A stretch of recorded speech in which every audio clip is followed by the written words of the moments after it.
Assalamu alaikum. Let's start off with our third chapter of AS Physics, that is kinematics.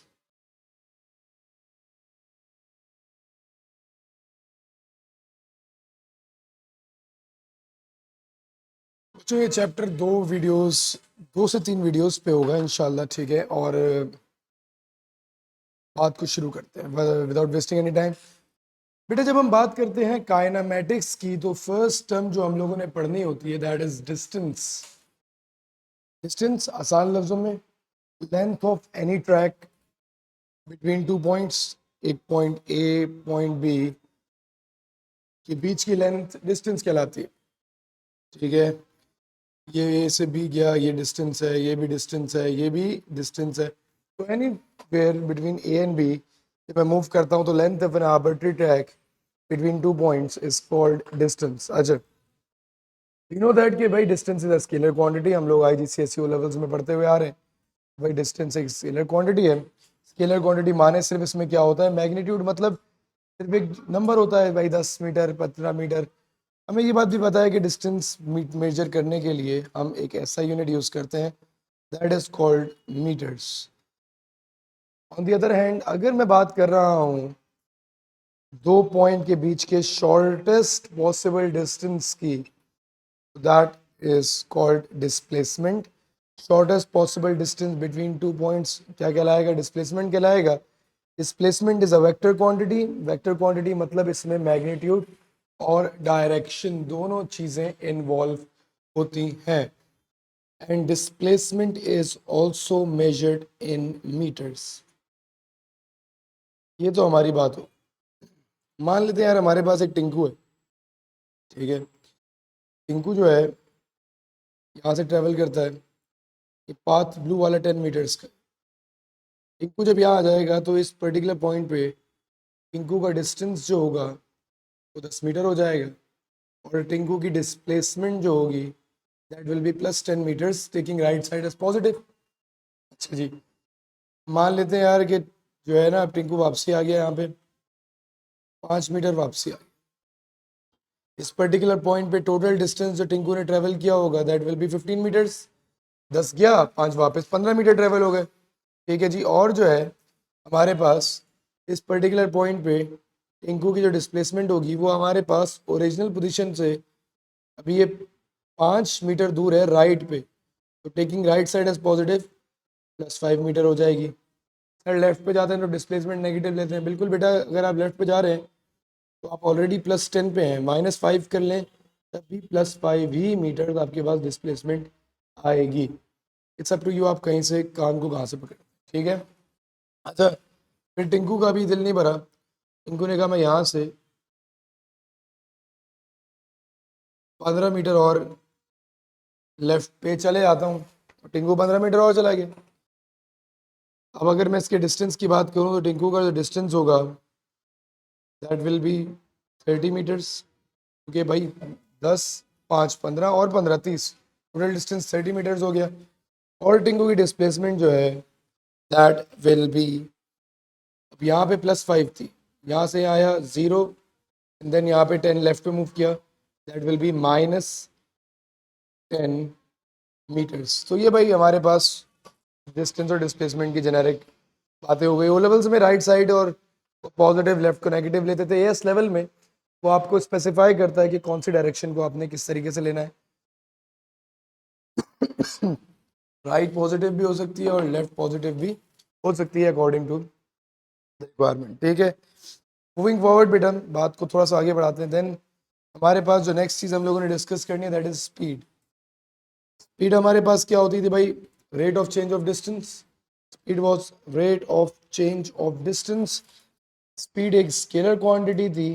Scalar माने इसमें direction involve नहीं होती, सिर्फ magnitude होगा, ठीक है जी। और हमारे पास स्पीड जो है मीटर पर सेकंड में मेजर की जाती थी।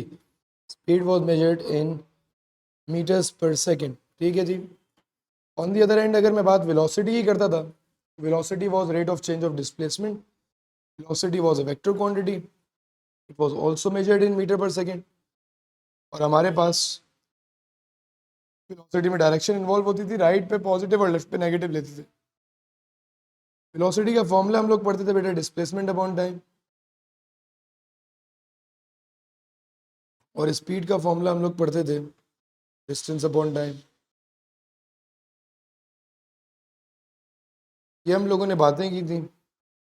अगर बेटा मैं वेलोसिटी की टर्म में बात कर रहा होता था, अगर बॉल राइट पे मूव कर रही है तो velocity was suppose to be +5, अगर 5 मीटर पर सेकंड स्पीड है उसकी, और अगर लेफ्ट पे मूव कर रही है तो it would have been -5 metre per second, क्योंकि डायरेक्शन वाज नेगेटिव। तो ये हम लोगों ने बातें चंद की थी। मूविंग फॉरवर्ड बेटा हम लोगों ने थोड़ा सा अगर बैकग्राउंड को और देखें तो हमारे पास हम लोगों ने एवरेज स्पीड का जिक्र किया था। एवरेज स्पीड जो थी total distance upon total time, एक जर्नी की एवरेज स्पीड की बात करते थे। Total distance divided by total time was the average speed of the journey. फिर हम बात करते थे बेटा एवरेज वेलोसिटी की, तो average velocity was total displacement, कि भाई कितनी टोटल डिस्प्लेसमेंट थी divided by total time. Average velocity की भी हमारे पास आ जाएगी पर डे वर्किंग, ठीक है। बात को थोड़ा सा आगे बढ़ा रहा हूँ, ठीक है, इसकी कुछ एग्जाम्पल नहीं दे रहा, चलो दे देता हूँ कि अगर लेट्स सपोज मैं यहाँ से स्टार्ट करता हूँ, ठीक है, 10 metres, 15 metres, 25 metres, coming back metres, तो और इसमें मुझे टोटल टाइम जो है 27.6 सेकेंड्स लगते हैं। तो मेरा जो टोटल एवरेज स्पीड होगी, एवरेज स्पीड जो मेरे पास होगी, तो हमारे पास होगी total distance that will be 10 + 15 that's 25, 50 and 55 metres divided by 26। Total distance upon total time करूँगा, मेरे पास एक एवरेज स्पीड आ जाएगी, ठीक है। ऑन दी अदर एंड मैंने यहाँ से जर्नी शुरू किया, मैंने यहीं पे जर्नी ख़त्म किया, तो मेरी डिस्प्लेसमेंट ज़ीरो हो गई, तो यहाँ पे एवरेज डिस्प्ले वेलोसिटी जो होगी वो ज़ीरो हो जाएगी, क्योंकि मेरी डिस्प्लेसमेंट जो है वो इस पर्टिकुलर केस के लिए ज़ीरो थी, ठीक है। ये हमारे पास जो है कुछ मैंने बेसिक बातें जो प्रीवियस हम लोगों ने की थी वो कर ली। अच्छा, बात को थोड़ा आगे बढ़ाते हैं। अगर लेट्स सपोज मैं बात कर रहा हूँ, मेरे पास एक ऑब्जेक्ट है जो सर्किल में मूव कर रहा है, ठीक है, object is in circular motion, ठीक है। अगर एक ऑब्जेक्ट सर्कुलर मोशन में है, हमारे पास एक बिल्कुल सर्कुलर पाथ लेता है, तो an object that is moving in circles has different instantaneous velocities according to किस डायरेक्शन में वो उस पर्टिकुलर इंस्टेंट मूव कर रहा है, ठीक है, बट उसकी स्पीड सेम रहती है, ठीक है। अगर एक सर्कुलर मोशन है, कांस्टेंट यूनिफॉर्म सर्कुलर मोशन है, तो उसमें स्पीड सेम रहती है, वेलोसिटीज चेंज होती रहती है, ठीक है। बट हमारे पास इस सर्कुलर मोशन में, कंप्लीट सर्कुलर मोशन के लिए हम लोग एवरेज वेलोसिटी हमेशा ज़ीरो लेते हैं, क्योंकि +10 -10 -10 +10 अगर करूं भी, तो at the end of the day circular motion के लिए एवरेज वेलोसिटी जो होगी वो ज़ीरो हो जाएगी, ठीक है। क्योंकि हमारे पास, याद रखिएगा, अगर मैं जर्नी को यहाँ से शुरू करता हूँ और एक सर्किल कंप्लीट करता हूँ, तो मेरी जो टोटल डिस्प्लेसमेंट है वो ज़ीरो है, क्योंकि मैंने जहाँ से शुरू किया वहीं ख़त्म कर दिया। तो एवरेज वेलोसिटी भी मेरे पास क्या होगी, ज़ीरो होगी, क्योंकि मेरी डिस्प्लेसमेंट ही टोटल ज़ीरो है। और कंप्लीट सर्कुलर मोशन हमेशा एवरेज वेलोसिटी ज़ीरो होती है, क्योंकि total displacement is always zero. अच्छा जी, फिर हम लोगों ने बात बेटा एक्सेलरेशन की थी। Acceleration was rate of change of velocity. Velocity के बढ़ने को हम लोग एक्सेलरेशन कहते थे। हम लोगों ने इसका एक फॉर्मूला पढ़ा था, that was final velocity minus initial velocity divided by time. Acceleration का हम लोगों ने ऐसा यूनिट पढ़ा था, that was metre per second squared. हम लोगों ने एक्सेलरेशन की दो टाइप पढ़ी थी। पहली हमारे पास थी यूनिफॉर्म एक्सेलरेशन, और दूसरी हमारे पास थी नॉन यूनिफॉर्म एक्सेलरेशन। और फिर नॉन यूनिफॉर्म एक्सेलरेशन में हम लोगों ने दो टाइप्स पढ़ी थी, इंक्रीजिंग एक्सेलरेशन की और डिक्रीजिंग एक्सेलरेशन। अगर बात यूनिफॉर्म एक्सेलरेशन की टर्म्स में कर रहा हूँ बेटा, तो मैं कहता हूँ कि भाई मेरी वेलोसिटी जो थी स्टार्ट में 0 मीटर पर सेकंड थी, फिर 10 हो गई, फिर मेरी वेलोसिटी 20 हो गई, एंड फिर 30 हो गई। और मान लेते हैं कि सारे इंटरवल्स मेरे पास 1 सेकंड के, तो हर second speed 10 metre per second से बढ़ रही है। हर second speed 10 metre per second से बढ़ रही है, तो जो rate of change of velocity है, increase per unit time is constant, therefore ये हमारे पास यूनिफॉर्म एक्सेलरेशन कहलाती थी। कि हर सेकंड बराबर बराबर स्पीड का इंक्रीज होना, हर सेकंड बराबर बराबर वेलोसिटी का इंक्रीज होना, that is called uniform acceleration. Similarly थोड़ा सा मतलब बात को आगे बढ़ाते हैं, तो अगर मैं लेट्स सपोज कहता हूँ कि भाई नॉन यूनिफॉर्म एक्सेलरेशन की इंक्रीजिंग एक्सेलरेशन की बात करें, तो व्हाट इफ आई से कि भाई मेरे पहले सेकंड जो है स्पीड 0 से 10 हो गई, देन 10 से 30 हो गई, देन 30 से 80 हो गई। तो फॉर द फर्स्ट सेकंड मेरी स्पीड जो बढ़ी वो 10 मीटर पर सेकंड बढ़ी, क्योंकि 0 से 10 पे पहुंची। उसके अगले सेकंड 10 से 30, मतलब अब जो स्पीड बढ़ी वो 20 मीटर पर सेकंड बढ़ी। ठीक है भाई, फिर हमारे पास 30 से 40 80, अब जो स्पीड बढ़ी 30 से 80, तो अब वो 50 मीटर पर सेकंड बढ़ी। तो पहले सेकंड स्पीड 10 से बढ़ी, फिर 20 से बढ़ी, फिर 50 से बढ़ी। तो ऊपर वाले केस में हर सेकंड जो स्पीड बढ़ रही थी वो सारे केस सिनेरियो में 10 से बढ़ रही थी, बट नीचे वाले केस में पहले 10 से, फिर 20 से, फिर 50 से। तो एक्सेलरेशन तो दोनों केसेस में हो रही है, बट इसमें एक्सेलरेशन हर सेकंड यूनिफॉर्म थी, और इस केस में एक्सेलरेशन जो है वो इंक्रीज हो रही है, क्योंकि पहले स्पीड थोड़ी बढ़ी, फिर थोड़ी ज़्यादा, और फिर उससे ज़्यादा बढ़ी, and this is called increasing acceleration. अच्छा जी, मूविंग फॉरवर्ड, बात को थोड़ा सा आगे बढ़ाते हैं। लेट्स से बात करता हूँ डिक्रीजिंग एक्सेलरेशन की। तो हमारे पास जो है डिक्रीजिंग एक्सेलरेशन, फॉर इंस्टेंस मैं कहता हूँ कि भाई पहले सेकंड मेरी स्पीड 10 बढ़ी, फिर 10 मीटर पर सेकंड से मेरी स्पीड जो इंक्रीज हुई वो 18 मीटर पर सेकंड पे पहुंच गई। दैट मीन्स सेकंड सेकंड जो मेरा स्पीड का इंक्रीज था that was only 8 metre per second, और फिर 18 से जो है मेरी स्पीड बढ़ के 24 मीटर पर सेकंड आई। मतलब थर्ड सेकंड जो मेरा स्पीड का इंक्रीज था that was 6 metres per second. तो what is happening over here, पहले सेकंड स्पीड रिलेटिवली ज़्यादा बढ़ी, फिर उसके बाद स्पीड का इंक्रीज जो है वो कम होता जा रहा है, या वेलोसिटी का इंक्रीज कम होता जा रहा है। देयरफॉर मैं ये कह सकता हूँ कि भाई एक्सेलरेशन शुरू में ज़्यादा थी और आहिस्ता आहिस्ता एक्सेलरेशन का मैग्नीट्यूड कम होता जा रहा है। So this is particularly called decreasing acceleration. बच्चे एक्सेलरेशन और यूनिफॉर्म हो, इंक्रीजिंग हो, डिक्रीजिंग हो, एक्सेलरेशन वेलोसिटी के बढ़ने को कहते हैं। ठीक है, तो इस सारे केसेस में हमारी जो वेलोसिटी है वो बढ़ रही है, वेलोसिटी देखें बढ़ रही है, इधर यूनिफॉर्मली बढ़ रही है, इधर इंक्रीजिंग रेट पे बढ़ रही है, और इधर हमारे पास वो डिक्रीजिंग रेट पे बढ़ रही है। Therefore uniform increasing and decreasing acceleration का नाम दिया गया। बच्चे डिक्रीजिंग एक्सेलरेशन को डिसेलरेशन से बहुत कंफ्यूज करते हैं बेटा। Deceleration is not decreasing acceleration, deceleration on the other hand is negative acceleration. It is when the car is slowing down, कोई भी object is slowing down. For example the initial velocity was 100 metre per second, थोड़ी देर बाद गाड़ी की velocity कम होकर 70 metre per second पे पहुंच गई, और उसके बाद गाड़ी की वेलोसिटी कम होकर 40 मीटर्स पर सेकेंड पे पहुंच गई। तो जब एक्सेलरेशन नेगेटिव है मतलब स्पीड क्या हो रही है, कम हो रही है। फाइनल वेलोसिटी वॉज 70, अगर मैं इतने से इंटरवल की बात करूं, initial was 100 and considering time was 1 second, ये -30 मीटर पर सेकेंड स्क्वायर आ रहा है। That means velocity was increase by 30 metre per second. तो ये हमारे पास स्पीड के कम होने, वेलोसिटी के कम होने को डिसेलरेशन बोलते हैं, और it is basically negative acceleration. I hope this is clear to all of you. तो यहाँ तक हमारे पास जो है डिसेलरेशन की बात आती है। अगर बेटा मैं थोड़ी सी बातों को आगे बढ़ाऊँ, ठीक है, थोड़ी सी बातें इंटरेस्टिंग करते हैं और समझते भी हैं। हमारे पास जो नेक्स्ट वर्किंग है वो हमारे पास है इक्वेशंस ऑफ मोशन की। ठीक है, जो हमारे पास very important part of our syllabus, और ये इक्वेशन ऑफ मोशंस को डिराइव करने के लिए भी सिलेबस का हिस्सा है कि आपकी डेरिवेशन आनी चाहिए आप लोगों को। ठीक है, और जो है फिर इसके बाद जो है हमारे पास डेरिवेशंस के बाद इसके कुछ एग्जांपल्स को भी देखेंगे। There are 4 equations of motions. Let's derive them together one by one. अच्छा जी, सबसे पहली इक्वेशन ऑफ मोशन जो हमारे पास वो हमारे फॉर्मूले से ही आती है, that is acceleration is equals to final velocity minus initial velocity upon time. ये एक्सेलरेशन थी हमारे पास, final velocity minus initial velocity upon time. अगर बेटा मैं एक्सेलरेशन के फॉर्मूले को थोड़ा सा जो है रिफ्रेश करूँ, तो मेरे पास टाइम हो जाएगा मल्टीप्लाई हो जाएगा, A T is equals to V minus U, और finally v is equals to u plus A T.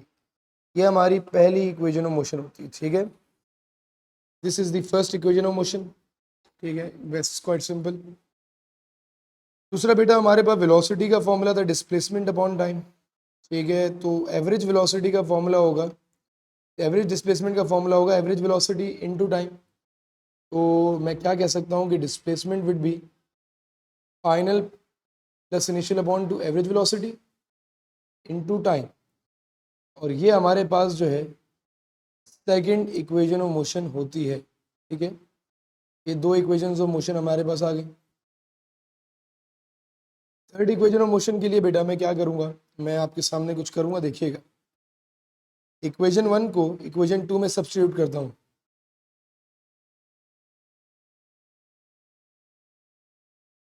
तो इक्वेशन 2 हमारे पास क्या है,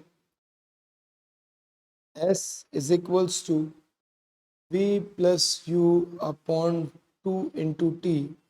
और इक्वेशन 1 हमारे पास थी V is equals to u plus A t. मैं इसमें से u प्लस ए टी को v की जगह पे सब्स्टिट्यूट कर रहा हूँ, तो ये आ जाएगा S is equals to u plus A t. ठीक है, मैंने v की जगह लिख दिया, प्लस यू ओरिजिनल जो था अपॉन 2 इंटू टी। थोड़ी सी वर्डिंग देखिएगा, ये आ जाएगा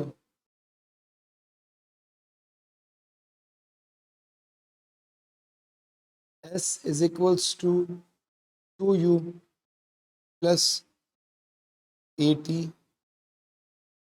अपॉन 2 इंटू टी।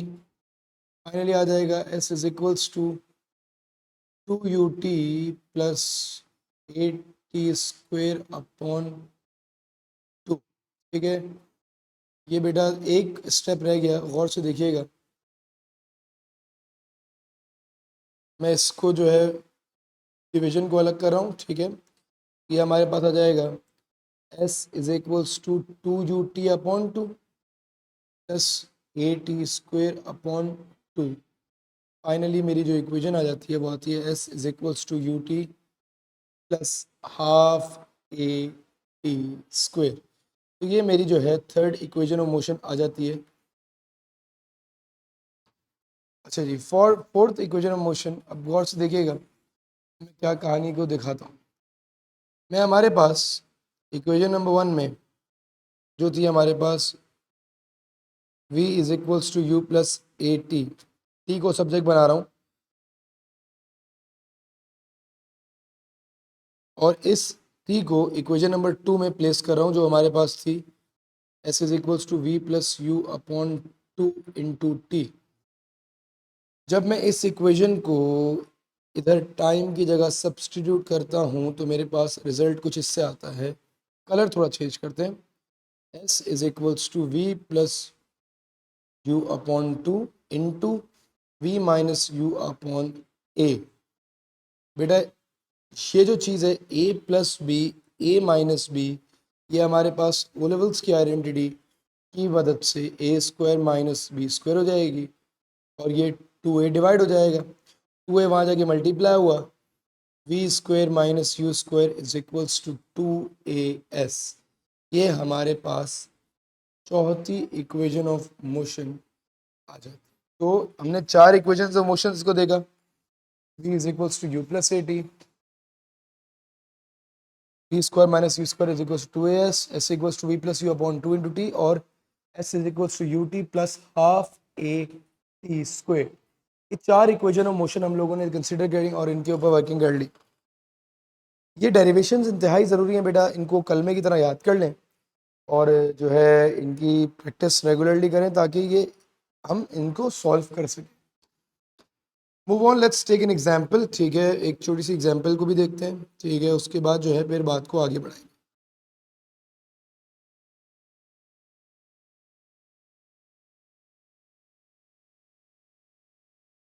चलो देखते हैं। An object is dropped from rest from a height of 20 meters.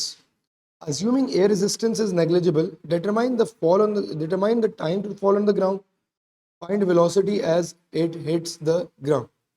अच्छा जी, बेटा वर्किंग को थोड़ा सा देखिएगा। अगर मैं बात कर रहा हूँ an object is dropped from rest, तो whenever an object is dropped from rest ना, उसका मतलब उसकी इनिशियल वेलोसिटी से जीरो होती है, ठीक है। अगर एक object is drop from rest, तो ये बात तो यार मानने की है कि रेस्ट का मतलब उसकी इनिशियल वेलोसिटी जीरो है।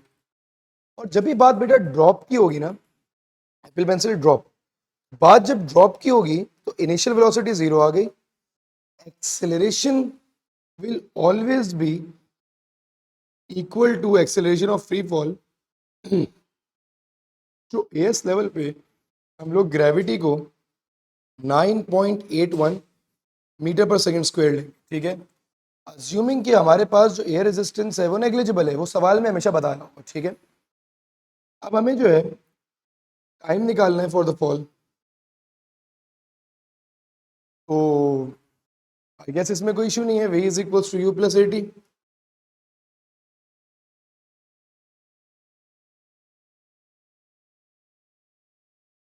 फाइनल वेलोसिटी हमें नहीं पता, चलो ये फॉर्मूला नहीं लग सकता। अच्छा, हमारे पास क्या इन्फॉर्मेशन है, हमारे पास इनिशियल वेलोसिटी है, एक्सेलरेशन है, हमें टाइम चाहिए, और हमारे पास डिस्टेंस है जो 20 मीटर्स है, ठीक है। तो एस जो डिस्प्लेसमेंट है दैट इज 20 मीटर्स।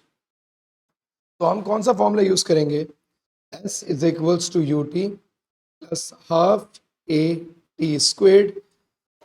एस की वैल्यू हमारे पास 20 है, इनिशियल वेलोसिटी वाज जीरो, तो जीरो टाइम से जीरो हो जाएगा, plus half acceleration will be equal to the acceleration of free fall in time squared. बेटा मल्टीप्लाई कर देंगे, that will be 40 divided by 9.81 is equals to t square. आपके पास ये करके टाइम की वर्किंग मिल जाएगी आपको, जो कि अराउंड हमारे पास, मेरे पास फ़िलहाल कैलकुलेटर नहीं है तो मैं ज़रा इसको थोड़ा सा पीछे करके डायरेक्ट वैल्यू निकाल लेता हूँ, ठीक है। तो टाइम हमारे पास 2.02 आ रहा था, ठीक हो गया जी। अच्छा जी, अब मैंने बात करनी है बेटा, मुझे जो है फाइनल वेलोसिटी चाहिए। तो फाइनल वेलोसिटी हमारे पास, ठीक है, कुछ भी नहीं करना, सबको आ गया, v is equals to u plus A t लगा दो, v की वैल्यू चाहिए that is final velocity, initial velocity हमारे पास जीरो है, एक्सेलरेशन 9.81 है, और टाइम हमारे पास 2.02 है। कैलकुलेटर बेस्ड वर्किंग कर लो, 9.81 मल्टीप्लाइड बाई 2.02, आपके पास जो है वैल्यू आ जाएगी, मैं भी निकाल लेता हूँ, 19.82। तो आज हम लोगों ने इक्वेशंस और मोशन वगैरह को डिस्कस कर लिया और इस चैप्टर का एक छोटा सा हिस्सा कंप्लीट कर लिया, ठीक है। चले आज यहाँ से इंशाल्लाह नेक्स्ट टाइम कंटिन्यू करते हैं। Thank you.